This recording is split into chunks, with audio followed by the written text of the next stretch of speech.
آیت 28 وَإِمَّا تُعْرِضَنَّ، اور اگر تمہیں اعراض کرنا ہو، عنہم ان سے، ابتغاء تلاش کرنے کے لیے، رحمۃ من ربک اپنی رب کی رحمت، ترجوہا جس کی تم امید رکھتے ہو، یعنی اگر تم رشتہ داروں، مسکینوں، مسافروں سے اعراض برتنا پڑ جائے، کس وجہ سے؟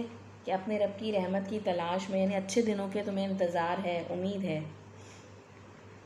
تم امید رکھتے ہو کہ تمہارے اچھے دن آ جائیں گے، اور اگر رشتہ داروں کو کچھ حق میں نہ دے سکو تو اب کیا کرو؟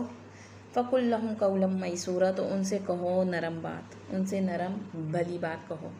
پیچھے حکم تھا کہ حق دو اور مسکینوں کو، مسافروں کو، قرابت داروں کو، اور فضول خرچی نہ کرو، لیکن اگر تم نہ دے سکو جس کی وہ توقع رکھتے ہیں، یعنی رشتہ دار ہیں گے وہ توقع رکھتے ہیں، اور آپ خود بھی ابھی انتظار میں ہے کہ حالات اچھے ہوں گے، دن بدلیں گے، رب کی رحمت سے امید ہے، تو ایسے میں کیا ہو کہ ان کی توقعات پوری نہیں کر سکتے تو قولم میسورا، اچھی بھلی بات کرو۔ معاف کر دینا، بھلی بات اس صدقے سے بہتر ہے جس کے پیچھے اذیت آئی، سورہ بقرہ میں ہم پڑھ چکے ہیں۔ تو کیا کرنا ہے؟ نرمی سے معذرت کر لو، آئندہ کے لیے ان کو امید دلاؤ، جب ہوگا تو انشاءاللہ کر دیں گے، ان کو دعا دے دو۔ بعض اوقات کیا ہوتا ہے، کسی کو مال نہیں چاہیے ہوتا ہے، بعض اوقات محبت اور وقت چاہیے ہوتا ہے، اور ہم سب بھاگ دوڑ میں لگے ہیں، کوشش کر رہے ہوتے ہیں، لیکن کہیں نہ کہیں کمی بھی رہ جاتی ہے، تو سامنے والے کو شکوے آنے لگتے ہیں کوشش کے باوجود۔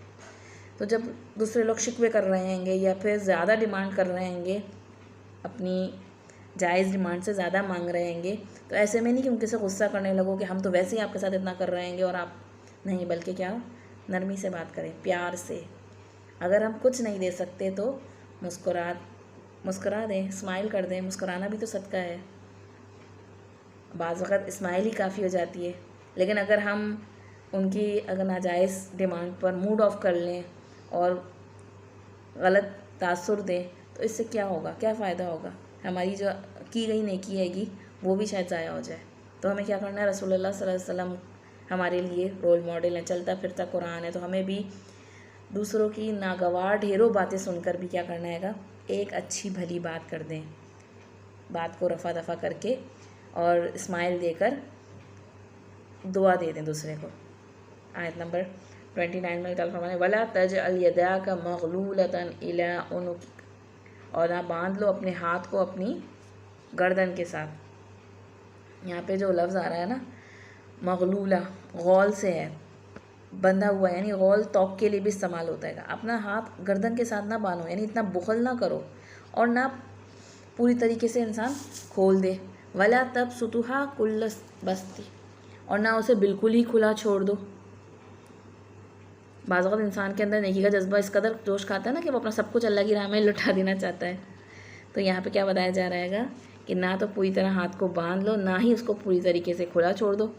فَتَقْعُدَ مَلُومًا مَحْسُورًا، کہ پھر بیٹھے رہو ملامت زدہ ہو کر، حسرت زدہ ہو گئے۔ ملومن لوم سے ملامت زدہ، محسورہ حسر سے، حسر کہتے ہیں نگاہ کے تھک جانے کو، یعنی انسان پشیمان ہو جائے، ندامت سے حسرت زدہ رہ جائے۔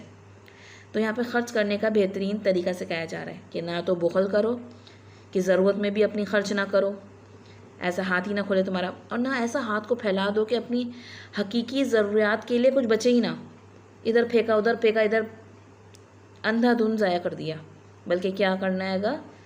اوسطا اختیار کرنی ہے تاکہ بعد کی شرمندگی سے بھی انسان بچ جائے۔ حدیث میں آتا ہے نا، خیر الامور اوسطها، کاموں میں بہترین کام کون سا ہے؟ اوسط درجے کا، درمیانے درجے کا۔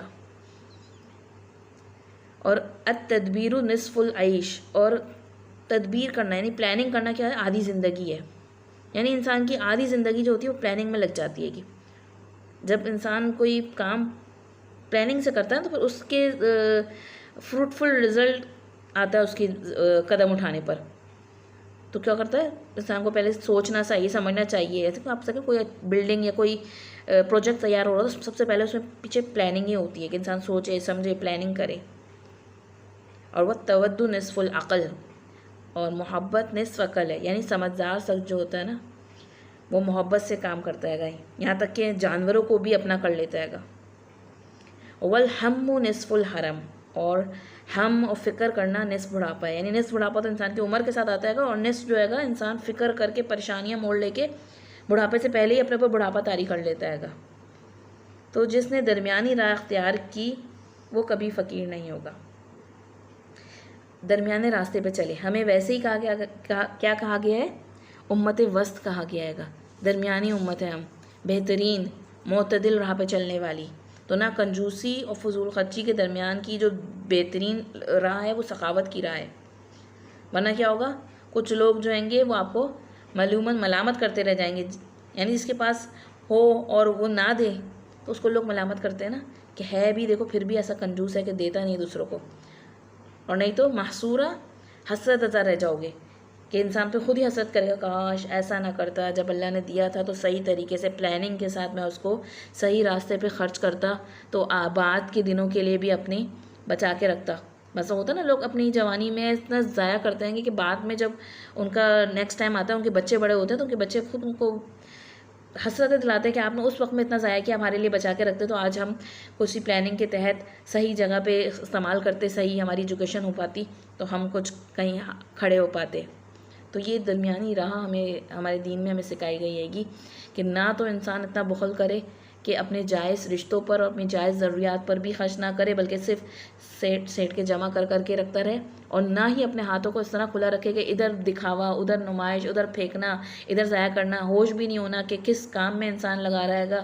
اور ایک چیز، ایک اللہ تعالیٰ کی نعمت جس سے بہت زیادہ پروڈکٹیوٹی ہو سکتی تھی، اس کو اگر پلاننگ کے تحت سوچ سمجھ کے صحیح طریقے سے کلٹیویٹ کیا جاتا تو اس کو انسان یوں ہی ضائع کر دے تو وہ وقت اور وہ اپنی رزق، مال اور اپنی ساری صلاحیتیں جو انسان نے صحیح سمت میں نہیں لگائیں، صحیح پلاننگ کے تحت صحیح وقت پر، تو پھر انسان بعد میں کیا ہوگا؟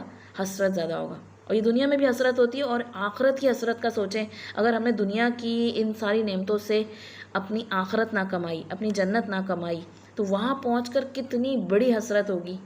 دنیا میں تو انسان کی حسرتیں پھر بھی کمتر ہوتی ہیں نا، کبھی نہ کبھی ہو جاتا ہے گا کہیں نہ کہیں اس کا ایڈجسٹمنٹ، لیکن وہاں تو کوئی بھی پھر آپ کی ہماری مدد نہیں کر سکتا ہے گا۔ وہ جو وہاں کی حسرت ہے کہ اللہ تعالیٰ میں نے کس طرح سے اپنے آپ کو ضائع کر دیا، یا لیتنی، قرآن مجید میں کتنی جگہ آتا ہے یا لیتنی، ہے افسوس ہم پر۔